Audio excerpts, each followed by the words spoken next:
Hello friend, इस video में हम जनरेशन ऑफ कंप्यूटर के बारे में बात करेंगे जो हमारे ट्रिपल सी के एग्ज़ाम के साथ साथ सेंट्रल लेवल के एग्ज़ाम के लिए भी काफ़ी इंपॉर्टेंट रहेगा, जैसे कि एसएससी सीजीएल हो गया और बैंकिंग के एग्ज़ाम जैसे कि एसबीआई पीओ और एसबीआई क्लर्क के मेंस में आता है, प्लस आईबीपीएस पीओ और आईबीपीएस क्लर्क के मेंस में भी आता है।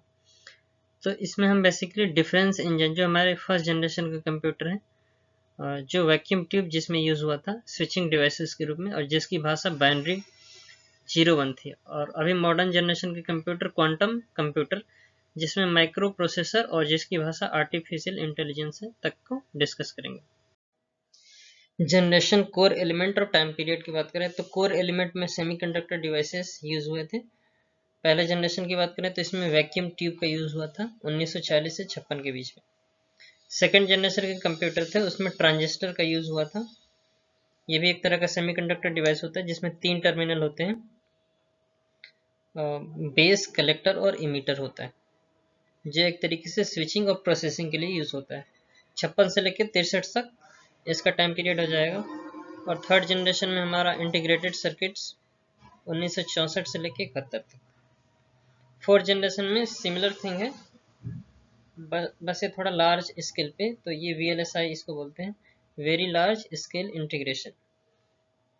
71 और 85 के बीच में जो कंप्यूटर थे वो फोर्थ जनरेशन के कंप्यूटर थे। फिफ्थ जनरेशन में अल्ट्रा लार्ज स्केल इंटीग्रेशन होता है, ये प्रोसेसर ही है, आईसी चिप होती है, लेकिन अल्ट्रा लार्ज छोटे स्पेस में उसकी स्पीड और प्रोसेसिंग को बढ़ा दिया जाता है, उसी को हम अल्ट्रा लार्ज स्केल इंटीग्रेशन के नाम से जानते हैं। 1985 से लेकर प्रेजेंट तक के जो कंप्यूटर हैं वो हमारे फिफ्थ जनरेशन के कंप्यूटर। इस स्लाइड में हम मेन कंपोनेंट्स के इमेज के साथ साथ कुछ एडिशनल फीचर्स को भी डिस्कस करेंगे। तो अगर हम पहले जनरेशन की बात करें तो इसमें वैक्यूम ट्यूब्स जो कि इस तरीके का दिखता है, इसका यूज हुआ था, जो कि एक तरह का सेमीकंडक्टर डिवाइसेस होता है जो ग्लास से कवर्ड होता है। इस जनरेशन में जो कंप्यूटर थे वो साइज में काफ़ी बड़े होते थे और इलेक्ट्रिसिटी का कंजम्पशन काफ़ी ज़्यादा होता था, जिसकी वजह से ओवरहीट होता था कंप्यूटर और जिसकी वजह से मेल फंक्शनिंग हो जाती थी, जल्दी ख़राब हो जाता था। और इस जनरेशन की जो भाषा थी वो मशीन लैंग्वेज थी, जो 0-1 जो बाइनरी डिजिट्स होता है उससे मिलके जो भाषा होती है उसे मशीन लैंग्वेज बोलते हैं। तो फर्स्ट जनरेशन के कंप्यूटर के कुछ नाम हैं, जैसे इनायक है, electronic numerical integrator and computer होता है, एडवैक है, यूनिवैक है, ये काफ़ी बड़े साइज में होते थे। सेकेंड जनरेशन में हमारा स्विचिंग डिवाइसेस के रूप में ट्रांजिस्टर का यूज हुआ था, जिसमें 3 टर्मिनल होते हैं, बेस, कलेक्टर और इमीटर होता है। कलेक्टर का काम चार्ज को कलेक्ट करना होता है, बेस का काम उसको मैनेज करना का होता है और इमीटर का काम चार्ज को इमिट आउट करने का होता है। इस तरीके से transistor electricity flow of charge या फ्लो ऑफ इलेक्ट्रिसिटी को मैनेज करते हैं। तो ये एक तरह का सेमीकंडक्टर डिवाइस है जो कि सेकेंड जनरेशन का मेन कंपोनेंट ट्रांजिस्टर हो जाएगा।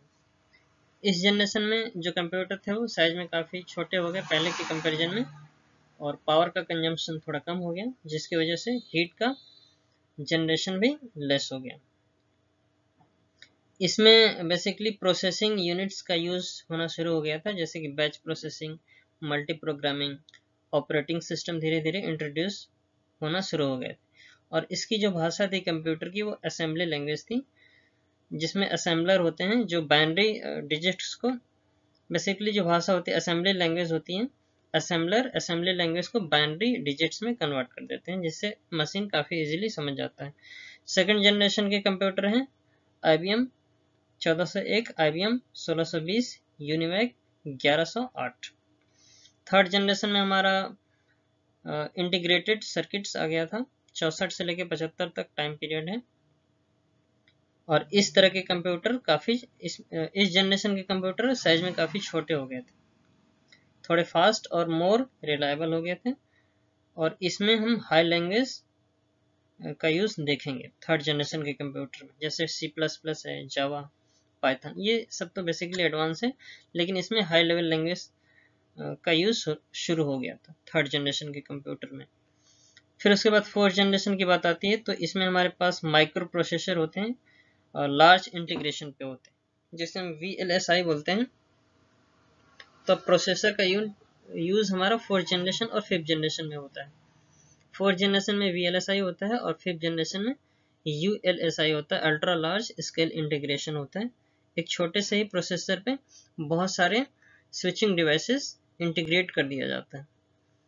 ठीक है, तो ये प्रोसेसर का यूज हमारा 4th जनरेशन में हुआ था और इसमें जो कंप्यूटर थे वो साइज में काफी छोटे और फास्ट हो गए थे। माइक्रो कंप्यूटर सीरीज जैसे कि IBM और एप्पल को डेवलप किया गया और पोर्टेबल कंप्यूटर वर इंट्रोड्यूस, मतलब लैपटॉप का भी यूज 4th जनरेशन के कंप्यूटर में देखा।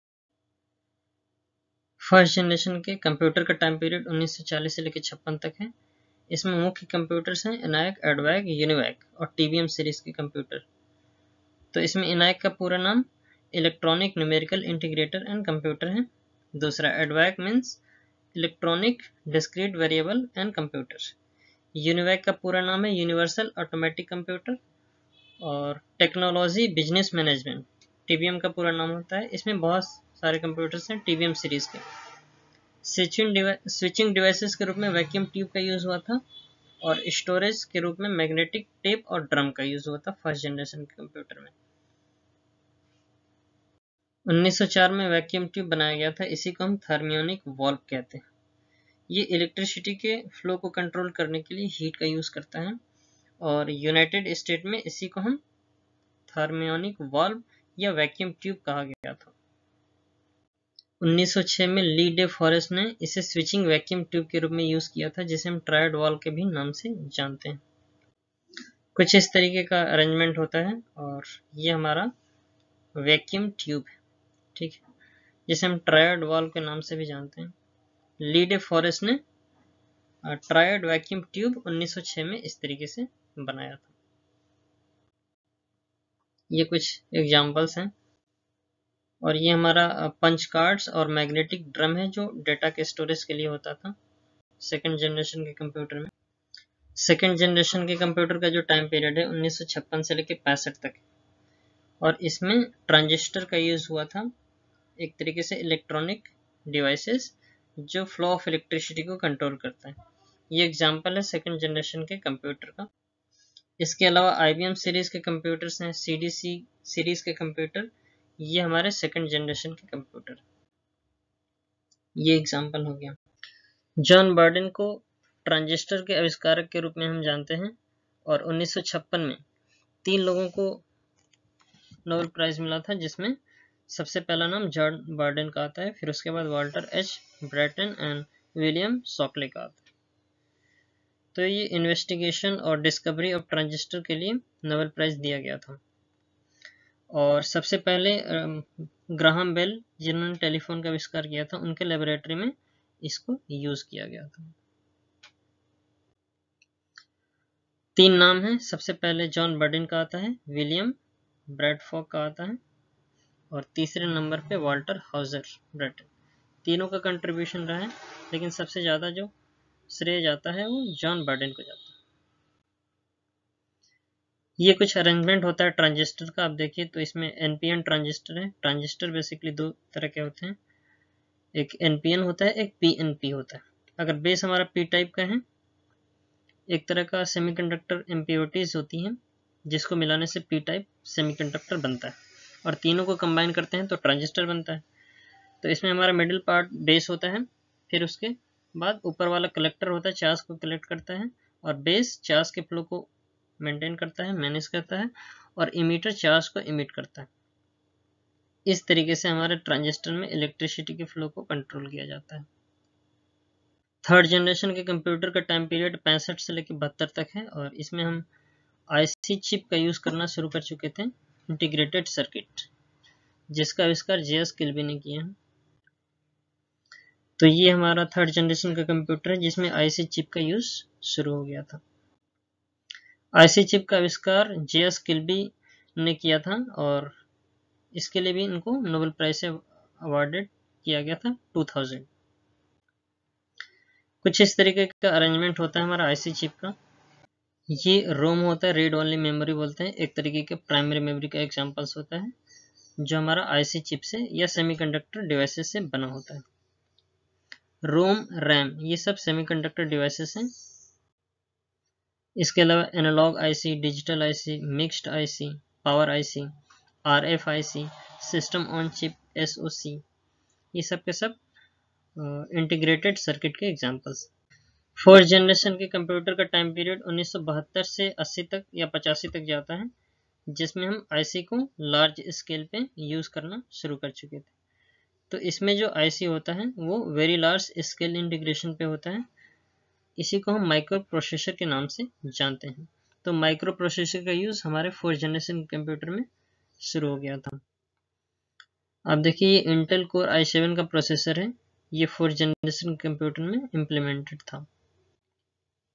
फोर्थ जनरेशन के कंप्यूटर 1971 से प्रेजेंट तक भी हैं, हालांकि इसका टाइम पीरियड 1970 से 85 तक भी जाता है, जिसमें बेसिकली माइक्रो प्रोसेसर का यूज हुआ था लार्ज इंटीग्रेशन।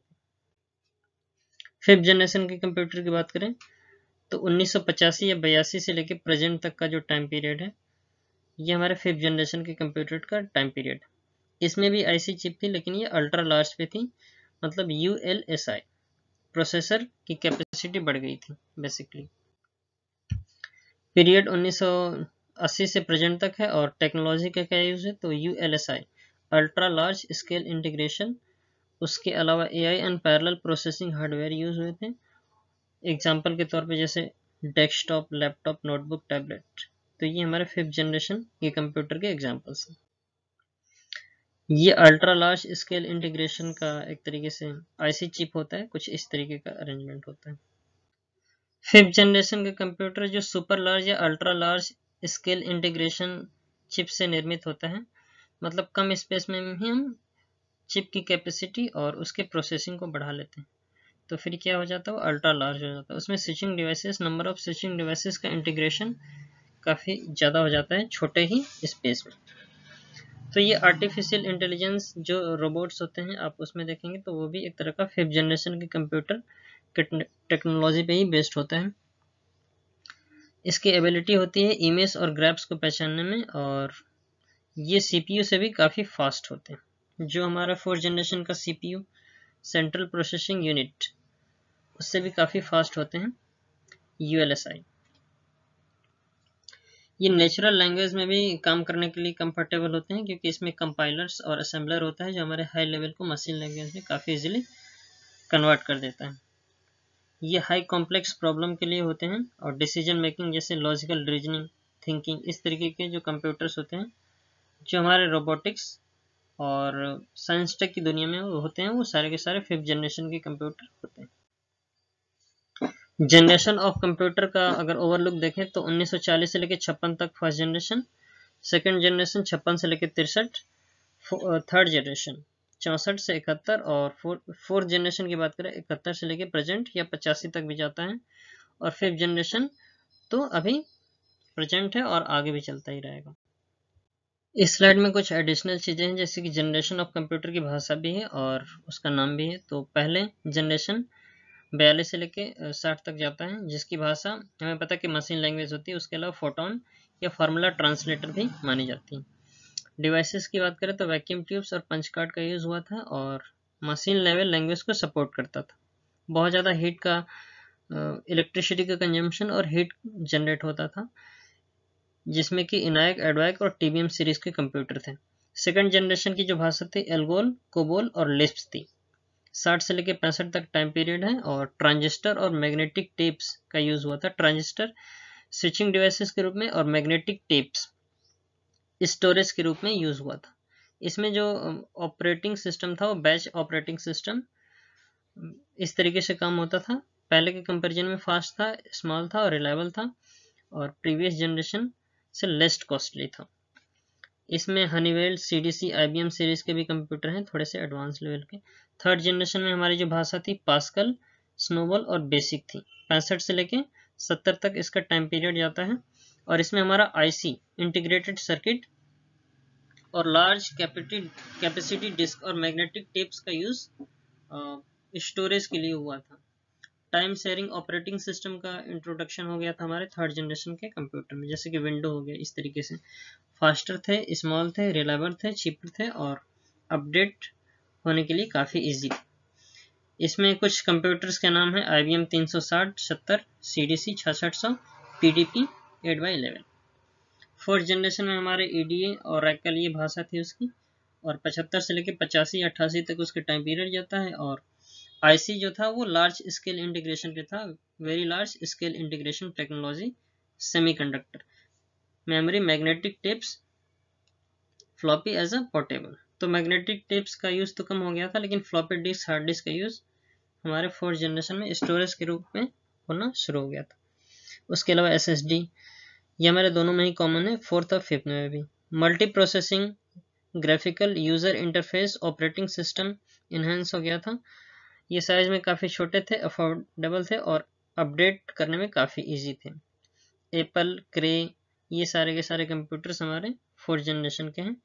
फिफ्थ जनरेशन जिसकी भाषा जो होती है वो आर्टिफिशियल इंटेलिजेंस की होती हैं, जिसमें प्रोलोग, पाइथन और लिस्प, ये जो भाषाएं हैं ये हमारे फिफ्थ जनरेशन की भाषा है। जो 1985 लेके प्रेजेंट तक कंप्यूटर्स हैं वो हमारे फिफ्थ जनरेशन के कंप्यूटर्स हैं, जिसमें अल्ट्रा लार्ज स्केल इंटीग्रेशन पे प्रोसेसर का यूज़ हुआ था, और इसमें हार्ड डिस्क, SSD और भी बहुत सारे तरीके के स्टोरेज यूनिट्स का यूज़ होना शुरू हो गया। तो फोर्थ और फिफ्थ में काफ़ी कुछ सिमिलरिटी मिलेगी, तो दोनों में लगभग सेमी स्टोरेज डिवाइसेस यूज़ हुए थे। काफ़ी सस्ते थे, रिलायबल थे और पोर्टेबल थे, कहीं भी ले जा सकते हैं, जैसे कि लैपटॉप हो गया। और मिनी कंप्यूटर, माइक्रो कंप्यूटर, ये हमारे फिफ्थ जनरेशन में ही आ जाएंगे। और इसमें भी परम तो हालांकि सुपर कंप्यूटर है। इसके अलावा बहुत सारे कंप्यूटर्स आप देख सकते हैं। IBM में भी अपडेशन के साथ साथ कुछ नए कंप्यूटर बने थे। तो ये हमारा पूरा चार्ट हो गया, जो कंप्यूटर की भाषा, year, hardware, devices name, characteristics और सिस्टम का नाम क्या था उससे रिलेटेड। एक लास्ट ओवरव्यू देखते हैं कुछ एडिशनल चीज़ों के साथ। तो पहले जनरेशन जिसका टाइम पीरियड 40 से लेकर 56 है। सर्किट क्या था? वैक्यूम ट्यूब था। मेमोरी कैपेसिटी 20 किलोबाइट्स और प्रोसेसिंग स्पीड्स 300 इंस्ट्रक्शन पर सेकेंड। और प्रोग्रामिंग लैंग्वेज की बात करें तो ये हमारा मशीन लैंग्वेज था बेसिकली फर्स्ट जनरेशन में। और एग्जाम्पल में इसमें यूनिवैक, एडवैक आ जाएगा। तो असेंबली लैंग्वेज, फोटोन, ये हमारे सेकेंड और फर्स्ट जनरेशन में लगभग कॉमन हो जाते हैं। हालांकि फर्स्ट जनरेशन में अगर हम बात करें तो उसमें मशीन लैंग्वेज ज़्यादा प्रेफरेबल होता है। सेकेंड जनरेशन 56 से लेकर 63 है। सर्किट ट्रांजिस्टर था और मेमोरी कैपेसिटी 128 KB और प्रोसेसिंग स्पीड 300 इंस्ट्रक्शन पर सेकेंड। हाई लेवल लैंग्वेज में कुछ चीज़ें कॉमन हो जाती हैं, जैसे फोटोन फर्स्ट जनरेशन में भी था, कोबोल, एल्गोल, ये हमारे सेकेंड जनरेशन में जाते हैं। और कुछ लैंग्वेजेस कॉमन हो जाती हैं। इसमें जो कंप्यूटर है IBM है 1401, IBM 7094, CDC, यूनिवैक, ये हमारे सेकंड जनरेशन में आ जाएंगे।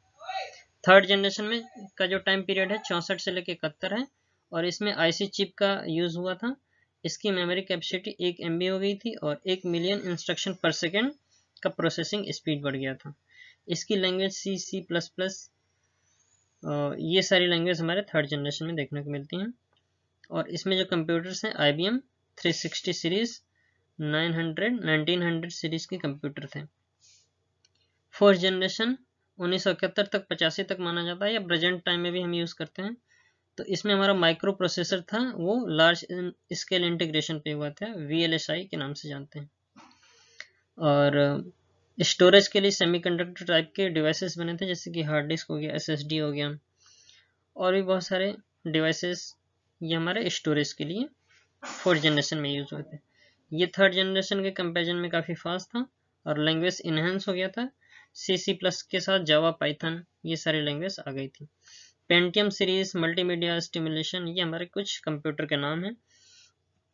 फिर उसके बाद फिफ्थ जनरेशन की बात करें तो प्रेजेंट से लेकर बियॉन्ड तक का जो कंप्यूटर है वो फिफ्थ जनरेशन का है। इसमें ULSI, ultra large scale integration technology use हुई थी और memory capacity very large scale integration और अल्ट्रा लार्ज, वेरी लार्ज से अल्ट्रा लार्ज पे आ गए थे, काफ़ी फास्ट थी। और भी बहुत सारे लैंग्वेज जैसे कि प्रोलोग हो गया, लिस्प हो गया, है ना, पाइथन, ये सब हायर लेवल लैंग्वेज है जो आर्टिफिशियल इंटेलिजेंस या रोबोटिक्स में यूज होते हैं। ये कुछ एडिशनल नोट्स हैं, जैसे कि स्पीड ऑफ कंप्यूटर की बात करें तो कंप्यूटर की स्पीड को हम गीगाहर्ट्ज या मेगाहर्ट्ज में मेजर करते हैं। सुपर कंप्यूटर की स्पीड जो होती है वो फ्लॉप्स में मेजर होती है या टेराफ्लॉप्स में होती है। प्रोसेसर की या माइक्रो प्रोसेसर की जो स्पीड होती है मिलियन इंस्ट्रक्शन पर सेकंड में होती है और डेटा ट्रांसफर की स्पीड kbps में होती है। कंप्यूटर मेमोरी की स्पीड नैनो सेकंड में मापी जाती है। कुछ एडिशनल चीज़ें हैं, जैसे कि टाइप्स ऑफ मॉनिटर की बात करें तो इसमें सबसे पहले LCD मॉनिटर है जो लिक्विड क्रिस्टल डिस्प्ले होता है बेसिकली। दूसरा LED monitor, light emitting diode से मिलकर जो मॉनिटर बनते हैं। कर्व्ड मॉनिटर होता है जैसे कि CRT मॉनिटर एक तरह का क्वाड मॉनिटर है। OLED monitor, flat panel monitors, touch screen monitors जो एडवांस टाइप के हैं। CRT मॉनिटर कुछ इस तरीके से होता था जिसका जो स्क्रीन होता था वो कर्व्ड होता था, तो CRT मॉनिटर भी एक तरह का कर्व्ड मॉनिटर का टाइप हो जाएगा। ये कैथोड रे ट्यूब के इंटरनल स्ट्रक्चर को दिखाया गया है, जिसमें इलेक्ट्रॉन्स बीम्स जब स्क्रीन की तरफ जाते हैं तो वहाँ पे जो फ्लोरोसेंट मटेरियल होता है, स्क्रीन होती है, वहाँ पे स्पॉट के बाद स्क्रीन वो हमारा विजिबल हो जाता है।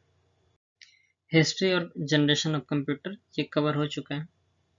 कुछ मोस्ट इंपॉर्टेंट फुल फॉर्म्स है जैसे कि इनपुट आउटपुट डिवाइसेस के अलावा और लैंग्वेज से रिलेटेड, नेटवर्क से रिलेटेड, जो हमारे एग्जाम के लिए काफ़ी इंपॉर्टेंट होता है। So this is all about in this video. Thanks for watching. Thank you so much.